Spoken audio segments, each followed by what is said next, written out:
ওরে বাইতুল্লাহ তোর দরজায় যখন আমার সিনাটা লাগাই কলিজাটা ঠান্ডা হয়ে যায়।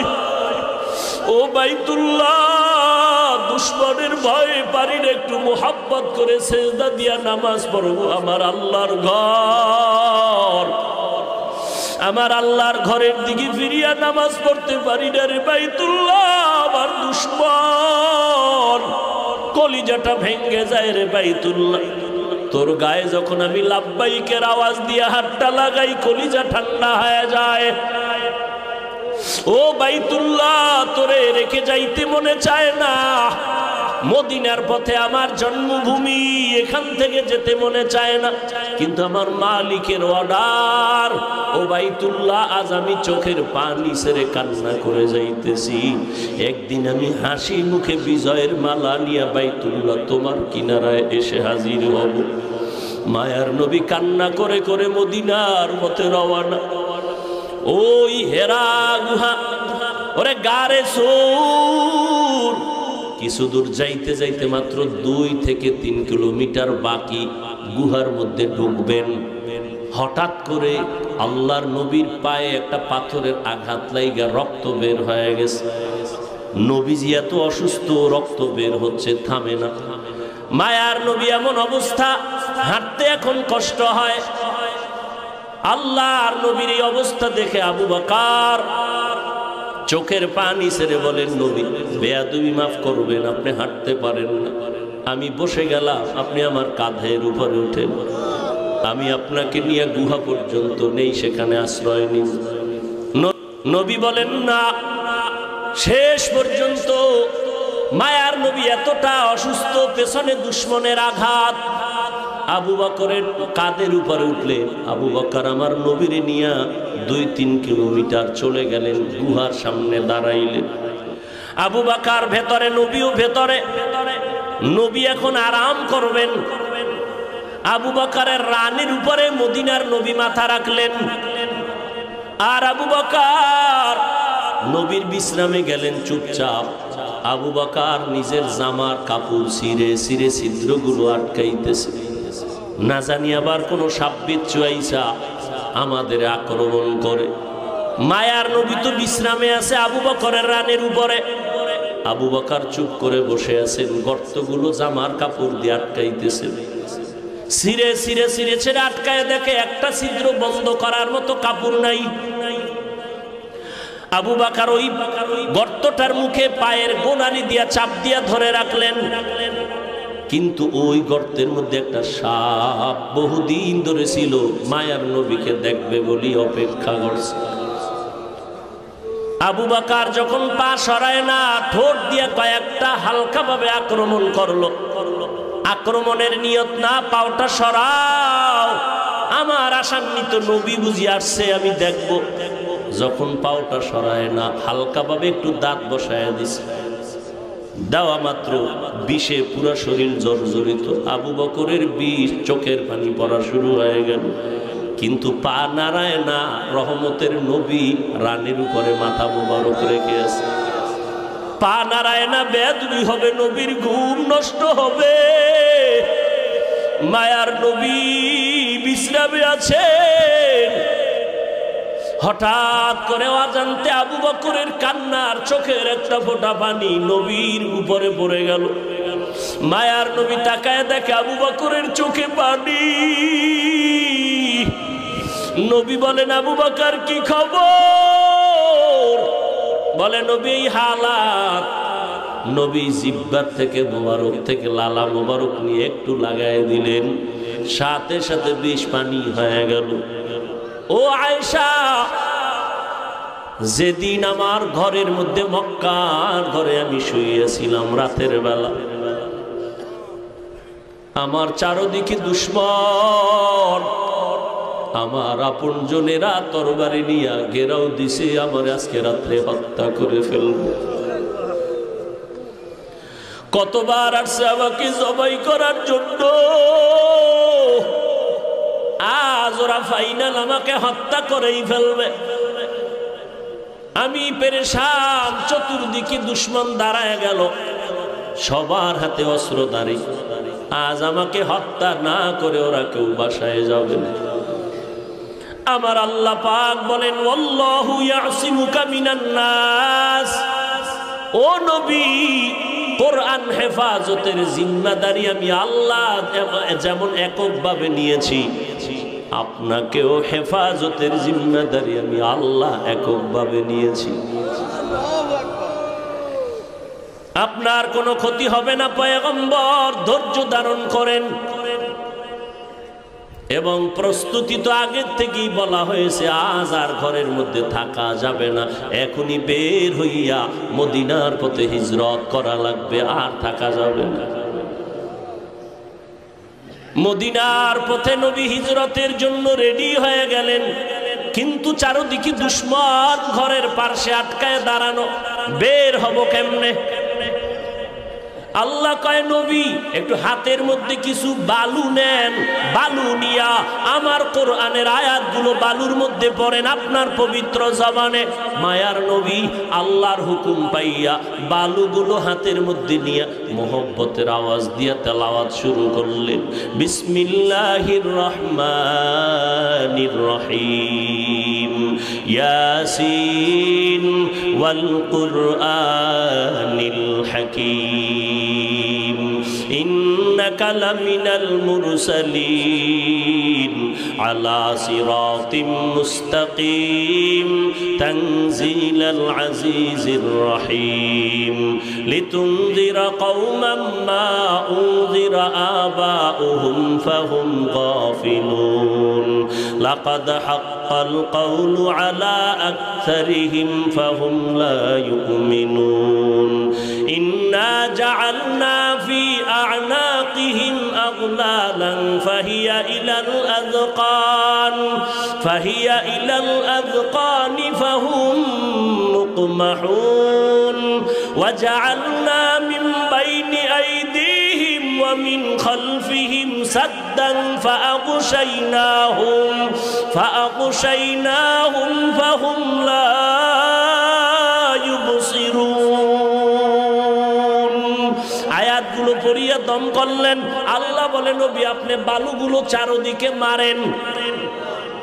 নবী তেলাওয়াত করে আয়াত পড়ে দম করে বালুগুলো মারলেন। বেঈমানদের চোখের মধ্যে হালকা লাগলো বাতাস, চোখের পাওয়ার সাথে সাথে নষ্ট হয়ে গেল।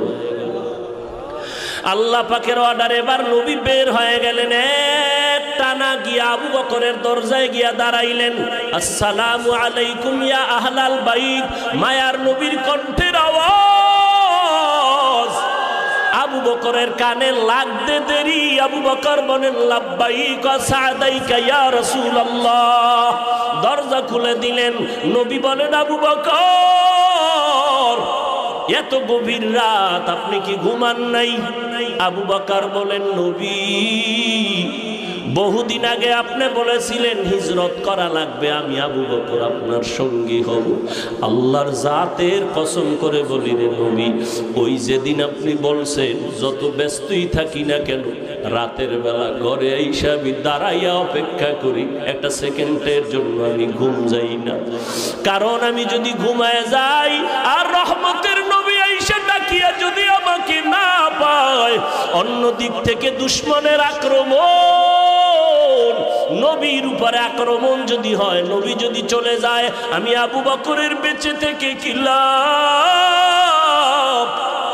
কারণ আমি আবু বকর যেই নবীর সোহবত আর নেক নজর এত দামি হয়ে গেলাম। হঠাৎ খবর হয়ে গেল নবী নাই, নবী নাই।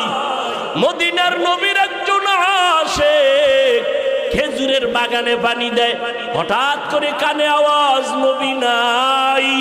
বালতি ফালাইয়া আসমানের দিয়ে তাকায় কয় মালিক তুমি আমাকে অন্ধ বানাইয়া দাও, কারণ এই চক্ষু দুইটা রিজার্ভ করে রেখেছি শুধু নবীজিকে দেখবো আর কলিজাটা ঠান্ডা করব।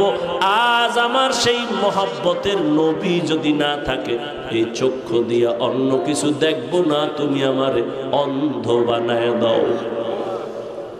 কেমন মায়ার নবীর মোহাব্বত রে, নবীর আশিক উম্মতের দল। আজকে ১৫০০ বছর পরেও ওই নবীর আদর্শের কারণে কত সম্মান আল্লাহ দান করেছেন।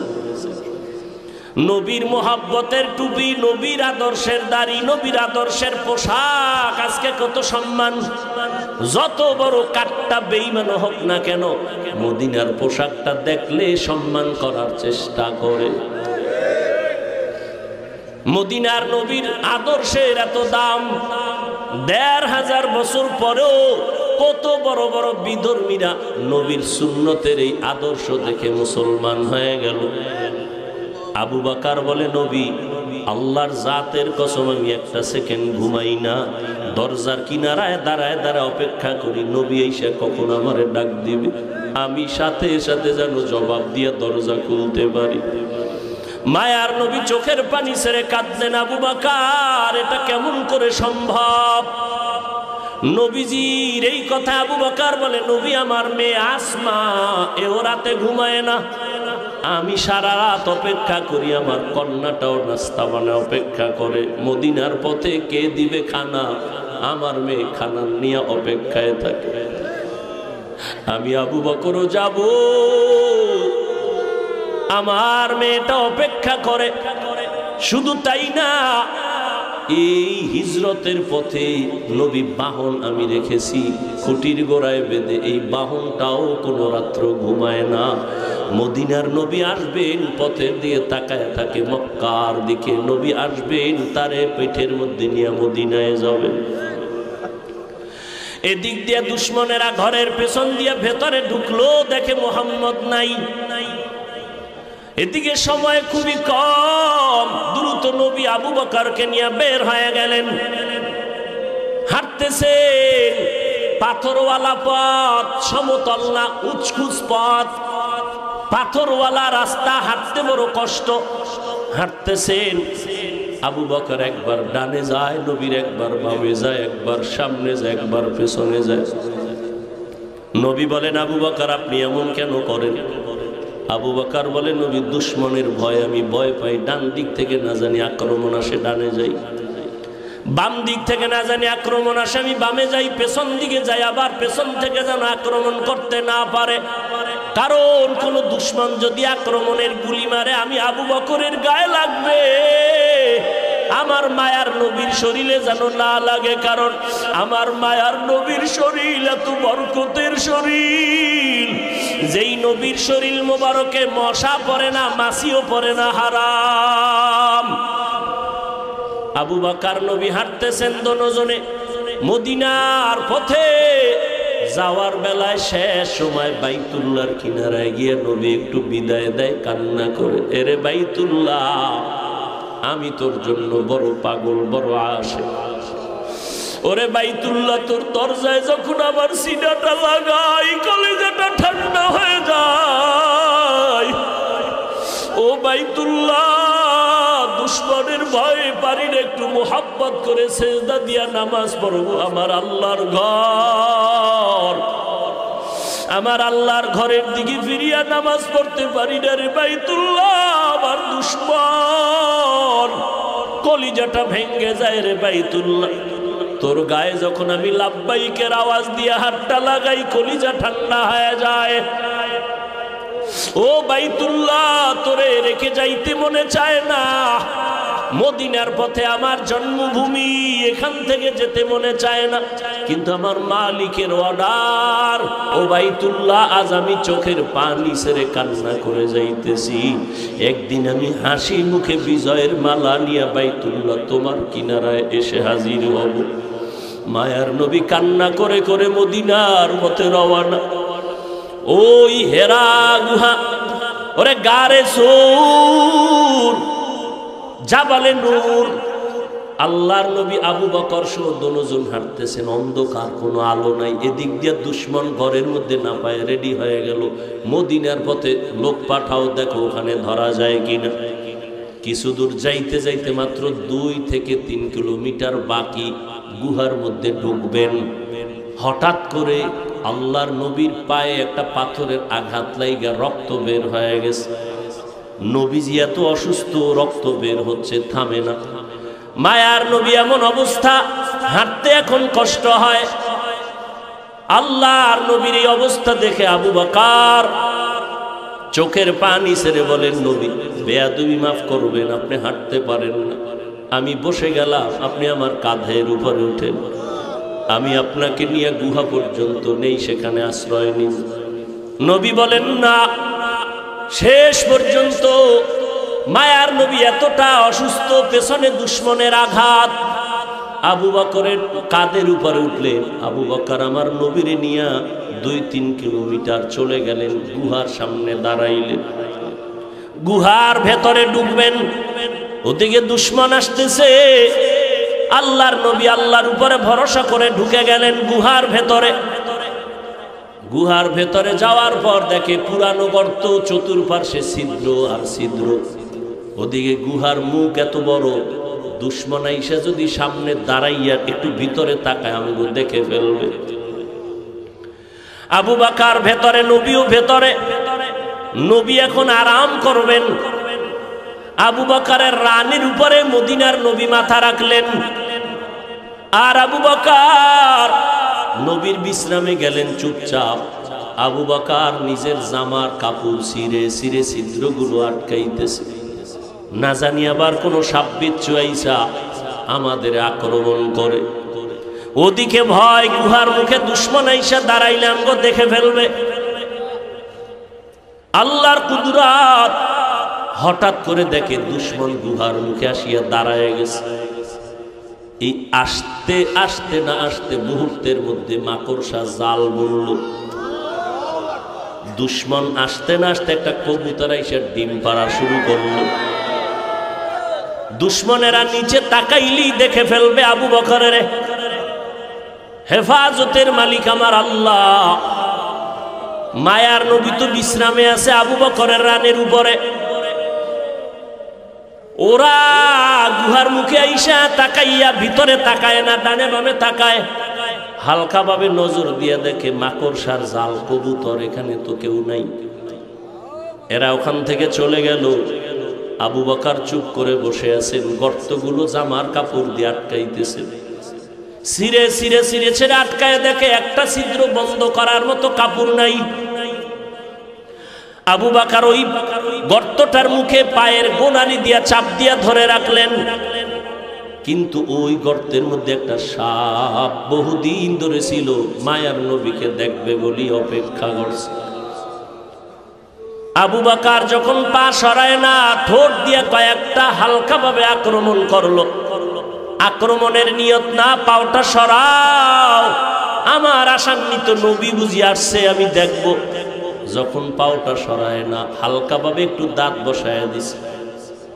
দেওয়া মাত্র বিষে পুরা শরীর জর্জরিত। আবু বকরের বিষ, চোখের পানি পড়া শুরু হয়ে গেল, কিন্তু পা নাড়ায় না। রহমতের নবী রানের উপরে মাথা মোবারক রেখে আছে।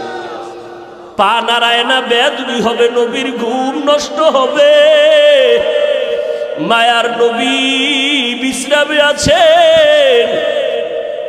হঠাৎ করে অজান্তে আবু বকরের কান্নার চোখের একটা ফোঁটা পানি নবীর উপরে পড়ে গেল। মায়ার নবী তাকায় দেখে আবু বকরের চোখে পানি। নবী বলেন, আবু বকর কি খবর? বলে, নবী এই হালাত। নবী জিহ্বার থেকে মোবারক থেকে লালা মোবারক নিয়ে একটু লাগায় দিলেন, সাথে সাথে বিষ পানি হয়ে গেল। এরে নবীর উম্মতের দল, ওই সাপ গর্ত থেকে মুখ বের করলো, নবীজির নজর পড়ে গেল। মায়ার নবী এমন রহমতের নবী আমার, সমস্ত প্রাণীরা আমার নবীকে চিনে, আমার নবীরে দেখার জন্য পাগল। কিন্তু আমরা সেই নবীর শ্রেষ্ঠ উম্মত হইয়া নবীরে এখনো পর্যন্ত দেখতে পারলাম না। কি দরুদ শরীফ পড়ি যে নবীর সাথে দেখা হয় না। ওরে সেজদার মতো সেজদা দিলে তো মাওলার সাথে দিদার হবে, দরুদের মতো দরুদ পড়লে তো মদিনার নবীর সাথে ঘুমের ঘরে মোলাকাত হয়ে যাবে। ও আল্লাহর বান্দারা, এই জীবনের আমলের ফলাফল কি? নবীরে কি ঘুমের ঘরে দেখেছো? আল্লাহর সাথে কি পরিমাণ মোহাব্বত তৈরি হয়ে গেল। ওই নবীর ধুলা বালু মদিনার ধুলা লাগানোর জন্য আশেকেরা পাগল পারা হয়ে দৌড়ায়, অথচ নবীর সুন্নতের আশেক এখনো পর্যন্ত হতে পারলাম না। কই সুন্নতের দস্তরখান, কই বাথরুমে গেলে টুপি, কই জুতা, কই ডিলাকুলু, কই টিস্যু পেপার ব্যবহার, খানার মধ্যে কই নবীর সুন্নতের খবর নাই। এরপরে নিজে তো এক চিন্তা, আবার আমার সন্তান, ছেলে মেয়ে, আমার পরিবার। আল্লাহর নবী চোখের পানি ছেড়ে গর্তের বিবরণ দেয়। আম্মাজান আয়েশা কাঁদতেছেন। আম্মাজানকে বললেন, ও আয়েশা, তোমার বাবা আমাকে কাঁধে নিয়া 3 কিলোমিটারের মতো রাস্তা পারাইয়া ওই গর্তের মধ্যে নিয়া তার রানে আমি মাথা দিয়া বিশ্রাম নিছিলাম। বিষের ব্যথায় কানছে, তবে একটু পা নাড়ায় নাই। এই যে ত্যাগ আবু বকর আমার জন্য দিনের স্বার্থে দিল, সারা দুনিয়ার উম্মতের নেক এক পালায় দিলেও সমান হবে না। আম্মা জান আয়েশা কান্না করেন, নবী যদি বেয়াদবি না নেন, আমার আব্বা জানের আর একটা নেক আমল কি বলবেন? নবী বলেন, শুনো আয়েশা, শুনো, সেই দিনের আমল। নবীর শেষ জীবনে তাবুকের যুদ্ধে যাবেন। একটা যুদ্ধ শেষ হলো, আর একটা যুদ্ধ তাবুকে যাবেন। তাবুকে যাবেন মদিনার থেকে বহুদূর। ওই যুদ্ধে যাবেন এমন সময় খেজুরও পেকে গেল, খেজুর কাটার সময়, মানুষের কাজের সময়, প্রচন্ড রোদের তাপ। আবার আর একটা যুদ্ধ থেকে আইসা সব ক্লান্ত, কিন্তু রোম সম্রাট বেঈমান হাজার হাজার কাফেলা নিয়ে আসতেছে মদিনার দিকে যুদ্ধ করার জন্য। এবার নবী ঘোষণা দিলেন, তৈরি হয়ে যাও, 30,000 কাফেলা নিয়ে আমরা যুদ্ধে যাব তাবুকে। সবাই রেডি হয়ে গেলেন, কিন্তু এই যুদ্ধে 30,000 সাহাবী নিয়ে গেলে আমাদের অনেক বাহন লাগবে, সাওয়ারি লাগবে, টাকা লাগবে। নবী ঘোষণা দিলেন, ও আবু বকর, ওমর, ওসমান, আলী সহ সবাই বাড়িতে যান, সবাই দান করেন, টাকা দেন, সাওয়ারি দেন, সবাই দান নিয়ে আমার সামনে হাজির করেন। বাহন লাগবে অনেক। হযরত ওসমান রাদিয়াল্লাহু তাআলা 10,000 সাওয়ারি নিয়ে নবীর সামনে হাজির। টাকা তো আলাদা, ওমর সব নিয়ে আসেন। এইবার নবী একটু পরীক্ষামূলক বসলেন, বৈশা জিজ্ঞাসা করেন, ও আলী, আপনি কি পরিমাণ দান করলেন? এই পরিমাণ। আপনি কি পরিমাণ দিলেন? বলে এই পরিমাণ। ওমর, আপনি কি পরিমাণ দিলেন? আমার সম্পদের অর্ধেক দিয়ে দিলাম।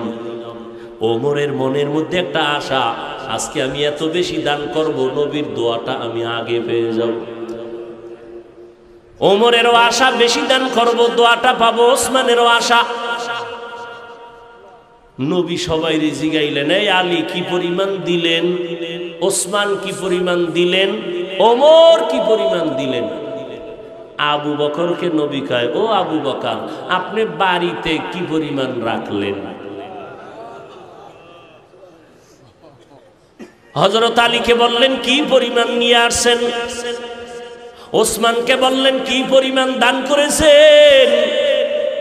ওমরকে বললেন, কি পরিমাণ নিয়ে আসছেন? কিন্তু আবু বকরকে কি পরিমাণ নিয়ে আসছেন বলে নাই, কারণ নবী জানে আবু বকর বড় গরীব। মায়ার নবী বললেন, আবু বকর ঘরের মধ্যে কি রেখে আসছেন? আবু বকর চোখের পানি ছেড়ে বলে, নবী, আমার ঘরে ঝাড়ু দিয়া দিয়া সব আমি নিয়ে আসছি। আমার ঘরে আমার আল্লাহর, আমার নবী ছাড়া কেউ নাই। আমার আল্লাহ ছাড়া, আমার মুহাম্মদ নবী ছাড়া আমার কেউ নাই। আমি সব ঝাড়ু দিয়া দিয়া আমি সব দিনের নবীর সামনে আসছি, কারণ এই সময় যদি আমি কিছু রাখি, আমি আল্লাহর কাছে ফলাফল পাবো না। আমার খানার মতো চুলায় আগুন জ্বলে না, ঘরে খাউন নাই। এত কষ্টের মধ্যেও আমি আপনার মুহাব্বত আর আমার মাওলার মুহাব্বতে সব বিলীন করে দিলাম। ও নবী, এখন আমার ঘরে আল্লাহ ছাড়া কেউ নাই। নবী বড় আশ্চর্য হয়ে গেলেন। আবু বকরের কথা শুনে ওমরের মাথাটা নত হয়ে গেল। আজকে বুঝি আমি বড় দোয়াটা পাইলাম না। আবু বকরের যেই পরিমাণ কোরবানি, ওই পরিমাণ কোরবানি তো আমি ওমর দিতে পারি নাই। ওসমানও মাথা নত করে ফেললেন। যদিও টাকা পয়সা বেশি দিয়েছি, আবু বকরের বেশি, কিন্তু আবু বকরের মতো কোরবানি তো দিতে পারলাম না। নবীও পেরেশান। হঠাৎ করে জিবরাইল এসে হাজির। জিবরাইল আমিন এসে আমার নবীর সালাম দিয়ে কয়, নবী,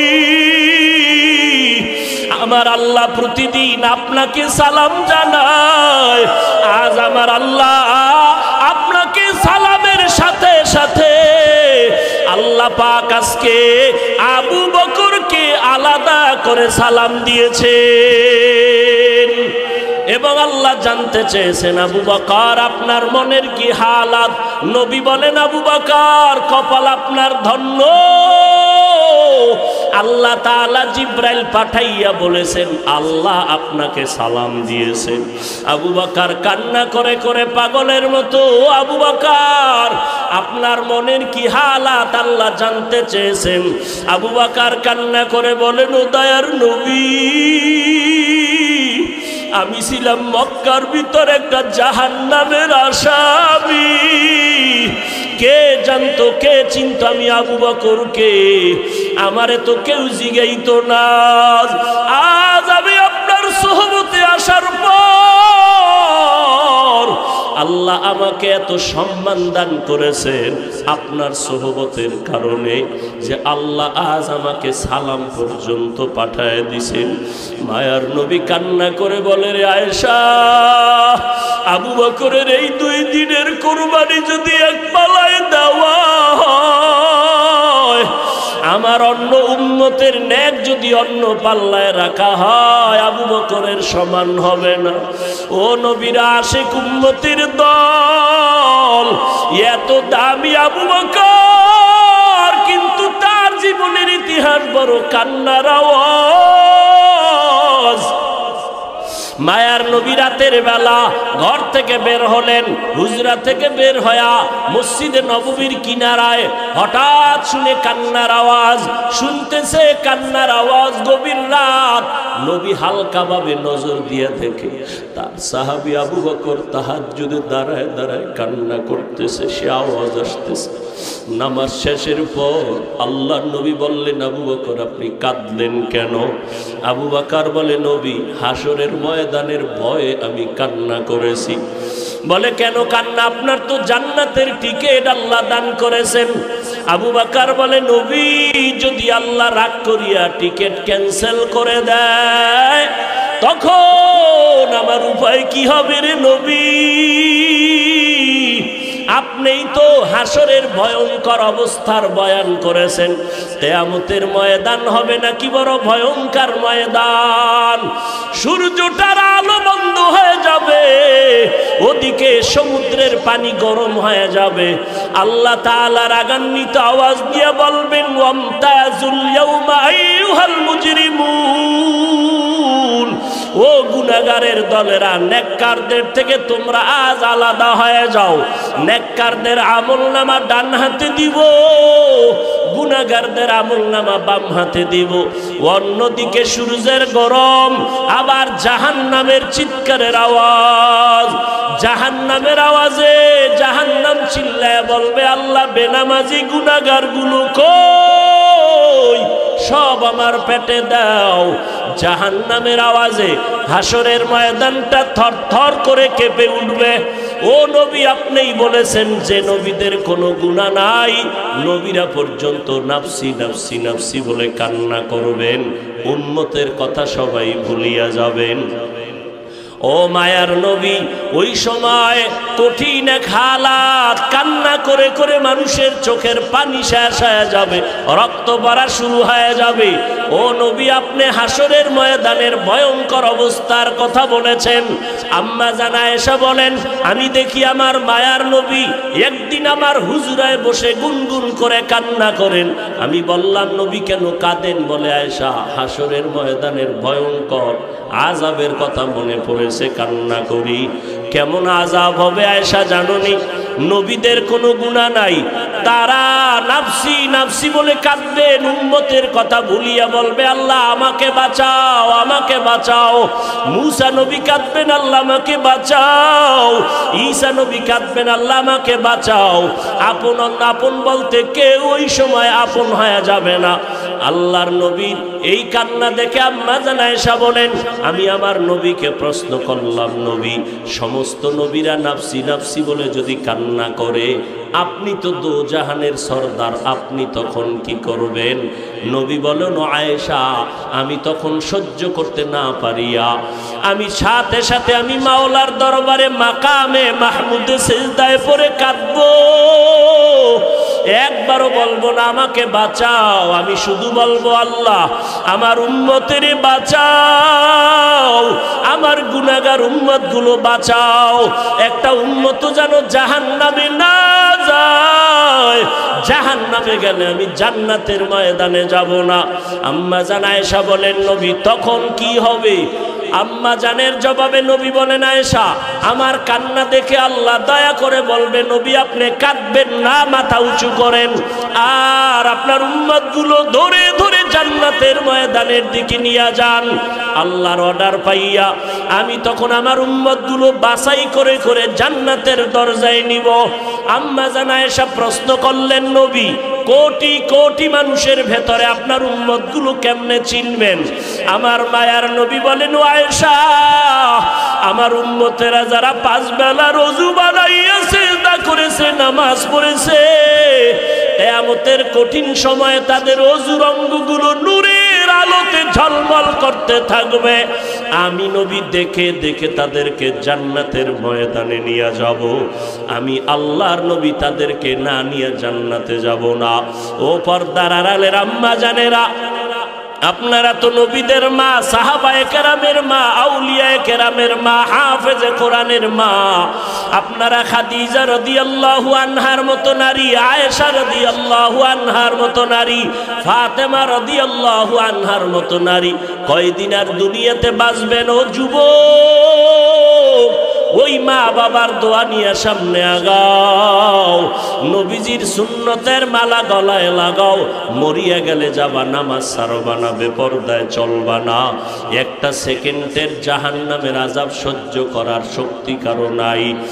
আজ এত বিশাল জান্নাতি বাগান, কত আশেক জাকেরারা বসে আছে, কত আল্লাহর বান্দার চোখে পানি, অথচ আমার তোমার চোখে কেন পানি নাই? গুনার কারণে আল্লাহ বুঝি বেজার। এখনো সময় আছে, তওবা করে নাও, মা বাবার দোয়া নিয়ে আগাও। মা বাবার চোখের পানি আর দোয়ার কারণে আজ এই চেয়ারে বসলাম। এমন কোন সন্তান নাই যে মা বাবার চোখের পানি ছাড়া মানুষ হয়ে গেল। ওই মা বাবার কত কান্না, কত চোখের পানি, আজকে তুমি তাদের কান্নায় পরীক্ষায় ভালো নাম্বার পেয়েছো। ওই মা বাবার চোখের পানি আর দোয়ার কারণে তুমি টাকার মালিক, বাড়ি গাড়ির মালিক হয়েছো। ও আল্লাহর বান্দারা, এই জায়গায় যারা আছো অনেকের মা নাই, বাবাও নাই, অন্ধকার কবর থেকে দোয়ার অপেক্ষায় আছে রে সন্তান। ওই মা বাবা তোমার আমার জন্য এত কাঁদলেন, তোমার চোখে কি এক ফোঁটা পানি আসবে না রে সন্তান? এত নিষ্ঠুর কেন হয়েছো? ওই মা বাবার জন্য কি এক ফোঁটা চোখের পানি ছেড়ে কাঁদতে পারো না রে বাবা? ওই মা বাবার দোয়া ছাড়া মাওলানা হতে পারো নাই, ওই মা বাবার চোখের পানি ছাড়া আলেম হতে পারো নাই। ওই মা বাবার কষ্টের জীবন, বাবার মনে চাইছিল মাঝে মাঝে ইলিশ মাছ দিয়া খানা খাবে, কিন্তু কিনার মতো টাকা ছিল না। মায়ের মনে চাইতো কোনো সময় আঙ্গুর বেদানা খাবে, কিন্তু টাকা ছিল না কেনার মতো। আজকে তোমার ফ্রিজে মাছের অভাব নাই, ফলের অভাব নাই, কিন্তু তোমার ফ্রিজে মাছ আর ফল থাকলে কি হবে? যেই মা বাবায় আফসোস করলো, সেই মা বাবাই তো আজ কাফন পরিয়া কবরের ভেতরে চলে গেল। ওই ফল তুমি আর কারে খাওয়াইবা? ওই মাছ কারে খাওয়াইবার সন্তান? ওই মা বাবারে তো মাছ যদি না পারো ফল খাওয়াইতে পারো নাই, আল্লাহর কাছে দুই ফোঁটা চোখের পানি ছেড়ে দোয়া করো আর বলো, দয়ার মালিক, যেই বাবার ক্লান্ত পরিশ্রম, কত খানা না খাইয়া ঘুম না গিয়া কষ্ট করে করে জীবন কাটায় দিল, বাবা কোনোদিন নিজের কাপড় কেনার জন্য কষ্ট করে নাই, বাবা কোনোদিন নিজের পেটে খানা দেওয়ার জন্য কাজকর্ম করে কষ্ট করে নাই, বাবা দিন নাই রাত নাই এত কষ্ট করেছেন শুধু সন্তানকে হাসি মুখ দেখবে, সন্তানের বড় বানাবে। বাবা রিক্সা চালাইয়া চালাইয়া টাকা দেয়, ভ্যান চালাইয়া টাকা দেয়, চায় সন্তানটারে মানুষ বানাবে। অনেক বাবা বেতন দিতে পারে না, অনেক বাবা জামা কাপড় দিতে পারে না, মানুষের বাড়ি কাজ করে আর দিল খুশি আমার সন্তান কোরআন তেলাওয়াত করে, আমার সন্তান কেওড়া বুনিয়া মাদ্রাসায় পড়ে, আমার কষ্ট কোনো দুঃখ নাই, গাধার মতো কষ্ট করি তারপরও দুঃখ নাই। আমার সন্তান যদি হাফেজ হয়, আলেম হয়, কিয়ামতের দিন যদি জিজ্ঞেস করে কি নিয়ে হাজির হয়েছো, আমি যদি কোনো আমল পেশ করতে না পারি, আমার জীবনের কষ্টের দেওয়া টাকা দিয়ে যে সন্তানটারে আলেম বানাইলাম, ওই সন্তান আমাকে না নিয়ে জান্নাতের ময়দানে যাবে না। ও আল্লাহর আশিকেরা, সন্তানটাকে পারলানি কোরআন পড়াইতে, সন্তানটারে পারলানি আলেম বানাইতে, হাফেজ বানাইতে। সন্তান স্কুলে পড়াও আলহামদুলিল্লাহ বাধা নাই, কলেজে পড়াও বাধা নাই, তবে সন্তানটাকে আদর্শওয়ালা বানাইও। সন্তানের ব্যবহারে যেন আলেমরা কষ্ট না পায়, সন্তানের ব্যবহারে যেন মুরব্বীরা কষ্ট না পায়, সন্তানের ব্যবহারে যেন সমবয়সী কেউ কষ্ট না পায়। ওই সন্তানকে আদর্শওয়ালা বানাইয়া কোরআন পড়ায় যাও। ডাক্তার হলেও কোরআন পড়ে পড়ে দোয়া করবে, আর ওই সন্তানের আচরণ দেখিয়া এলাকার মানুষ মা বাবার জন্য প্রাণ খুলে দোয়া করবে। ও আল্লাহর বান্দারা, এখনো যারা পারেন নাই তওবা করেন। আল্লাহ যতদিন হায়াত রাখেন দ্বীনের উপরে নিজেও চলবো, সন্তানকে চালাবো। একজন আদর্শ সন্তানের বাবা মা হইয়া কবরে যাব। আজকে থেকে আর কোনোদিন গুনাহের পথে যাব না, আজকে থেকে সন্তানকেও গুনার পথে চালাবো না, নবীর তরিকার বাইরে চলবো না। আল্লাহ আমাদের সবাইকে খাঁটি তওবাওয়ালা জিন্দেগি দান করেন। তওবার উপরে মজবুত হইয়া নবীজির তরিকা মতে আল্লাহওয়ালাদের সোহবতে চলার তৌফিক দান করেন, আমিন। আল্লাহ সবাইকে কবুল করেন।